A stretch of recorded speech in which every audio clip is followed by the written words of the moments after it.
কিভাবে আপনি তার সাথে দেখুন, যদি একটু বলেন যে আসলেই মানে সংকট কোথায়? রাজনীতি, আগামীর নেতা, মানবিক নেতা, বিএনপির অ্যাক্টিং চেয়ারম্যান জনাব তারেক রহমানের ভালো দিকগুলো হয়তো নিন্দুকেদের সহ্য হয় না।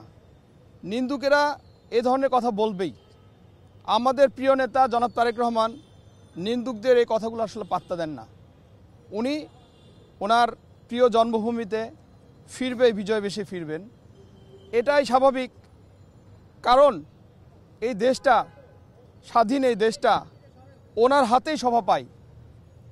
ওনার বাবা ছিল স্বাধীনতার ঘোষক, ওনার মা ছিল তিনবারের প্রধানমন্ত্রী, যার জন্য আপনারা সারাক্ষণ এখানে বসে আছেন।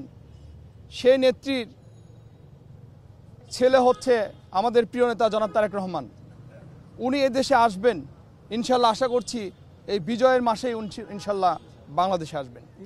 শোনেন, আসলে আমি একটা কথা বলি, জনাব তারেক রহমান এমন একজন ব্যক্তি, উনি এমন কোনো প্রশ্নবিদ্ধভাবে বাংলাদেশে আসবেন না।